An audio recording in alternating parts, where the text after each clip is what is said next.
tener la interpretación con la unidad de CSU. Por ejemplo, la calibración del medidor de flujo. Esto nos va a permitir dar una mejor imagen a la coherencia de los datos que vamos a obtener y nos va a permitir determinar las anomalías o inestabilidades en la producción que se tiene.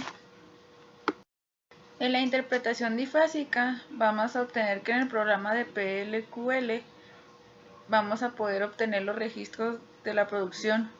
Esto se va a poder hacer inmediatamente de la adquisición de los datos que tengamos y vamos a poder resolver cualquier modelo difásico. Bueno, ahora tenemos los ejemplos de las anomalías. La primera sería el flujo cruzado, que se puede desarrollar en campos depresionados como el resultado de una distribución desigual de las presiones entre las diferentes capas productoras a través de una tubería. Esto vamos a ver qué sucede cuando una de las zonas productoras tiene una presión inferior a la presión del pozo fluyendo, y también se va a manifestar cuando el pozo permanezca cerrado. Bueno, ahora sigue el control de la inyección de agua. Esto nos sirve para correr un registro que va a incluir las mediciones del medidor de flujo y las del termómetro. Cuando ya ocurre todo esto, se va a detener la inyección y se tomará un registro de la temperatura para poder concluir en dónde exactamente va a ocurrir este proceso de inyección. Vamos a tener unas curvas al momento de meterlas al programa. La desviación de esta curva de la temperatura respecto a la tendencia normal nos va a indicar el movimiento de los fluidos detrás del revestimiento, que van a resultar de una adherencia deficiente del cemento. Bueno, el uso del calibrador es muy importante, ya que nos va a ayudar para poder calcular la velocidad del fluido que es necesario, y de esto va a ser necesaria la información del calibrador, como ya lo había mencionado. Al igual que también lo necesitamos para los pozos antiguos, donde puede formarse una deposición salina o el daño en la tubería. Al igual que también es necesario para interpretar las lecturas anómalas del medidor de flujo. Bueno, enseguida vamos al otro subtema, que vendría siendo prueba de presión. Dentro de esto vamos a atender lo de conceptos básicos. Por ejemplo, para un ingeniero de yacimientos, un yacimiento va a ser la realidad distante a varios kilómetros bajo sus pies. Lo va a conocer a través de lo que se observa en el pozo, en donde va a obtener núcleos, registros eléctricos y va a analizar los fluidos que se producen.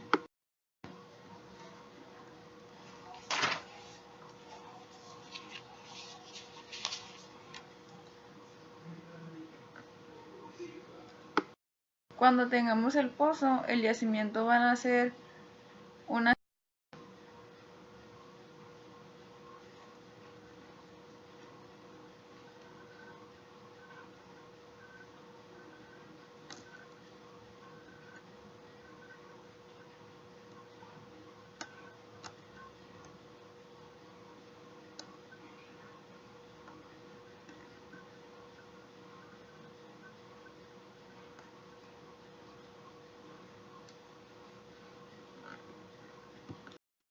Bueno, uno de los objetivos que tienen las pruebas de presión es determinar esas diferencias, que sería la presión.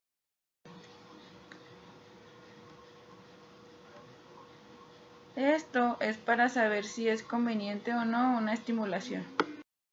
Tenemos también por otra parte que un registro de presión de fondo va a revelar lo que sucede dentro de la roca alejada del pozo. Cuando hacemos estos registros, se va a llevar a cabo, se van a observar la recuperación paulatina del pozo, ya que se debe que a lo lejos del pozo el fluido aún se encuentra en movimiento, tratando de llenar el vacío de presión que había sido causado por la puesta en producción del pozo. Por lo tanto, vamos a decir que el análisis apropiado de la curva de recuperación de presión permitirá conocer lo que sucede lejos del pozo. Esto significa que a lo mejor encontremos una falla cercana, un contacto petróleo de gas, un yacimiento pequeño se puede detectar, o así algo que nos pueda dar respuesta de por qué está pasando esto. En el caso de la prueba de recuperación de la presión, después de un cierre instantáneo, se utiliza para el análisis un método de Horner para poder encontrar los parámetros del yacimiento. Que con esto tal vez podamos encontrar la falla que nos esté sellando la formación próxima al pozo. Otra más frecuente sería la técnica de MDH, que va a consistir en graficar los logaritmos de t contra la presión de fondo. Esto nos mostraría un tramo recto donde encontraríamos la pendiente y en consecuencia la capacidad de flujo y el daño. Enseguida tendremos la prueba de presión de pozos reales. Nos hacemos una pregunta: ¿qué pasa cuando el pozo se cierra instantáneamente en la superficie de un lugar de hacerlo en el fondo? La respuesta a esto tal vez sería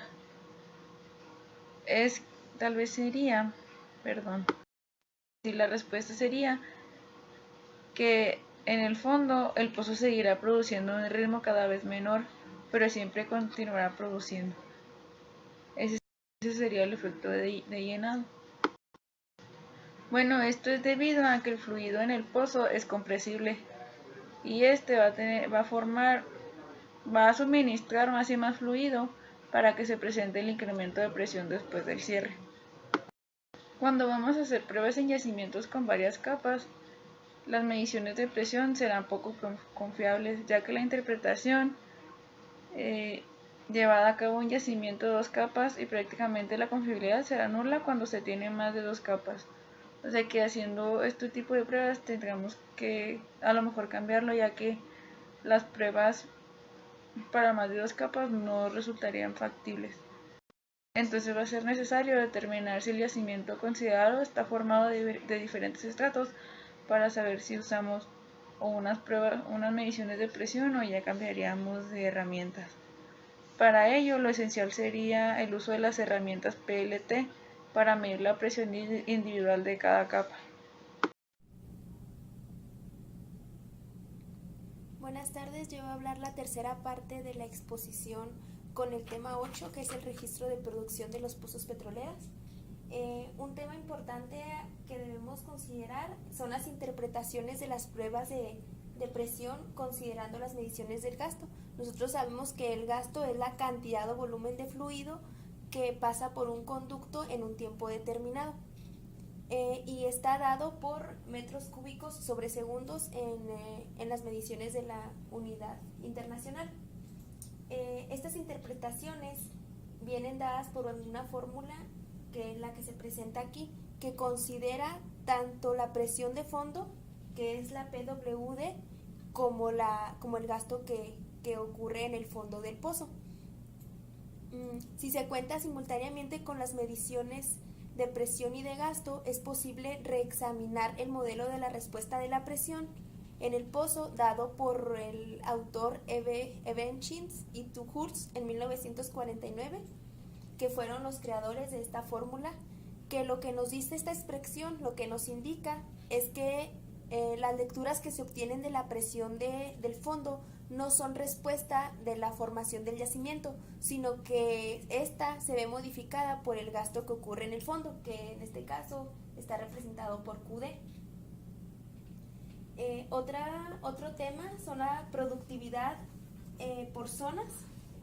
Aquí nos habla del comportamiento de un pozo. El comportamiento de un pozo se resume en un diagrama de gasto contra presión, el cual incluye las curvas de productividad y la presión que fluye en la cabeza del pozo. En el caso de los pozos de gas se prefiere un diagrama de potencial a flujo abierto, el cual está representado por la presión de cierre al cuadrado menos la presión de fondo al cuadrado contra el gasto que hay en el pozo.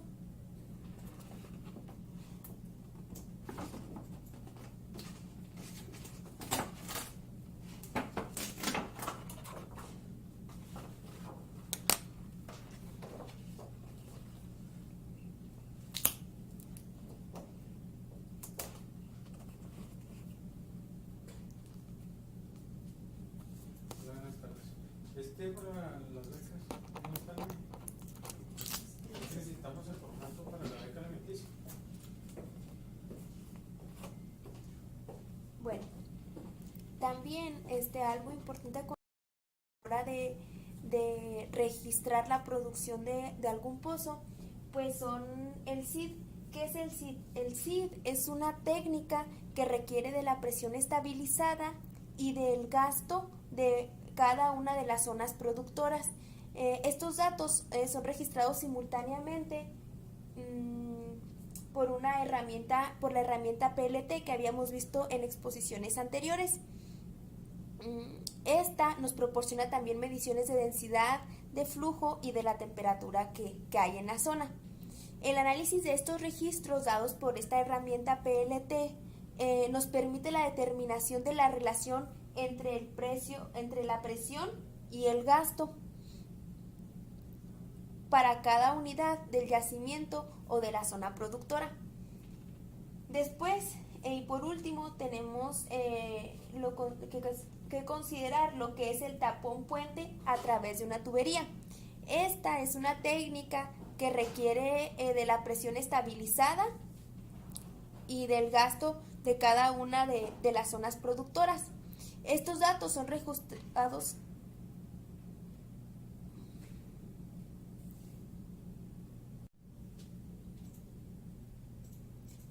otra herramienta que hay que considerar es el tapón puente a través de la tubería.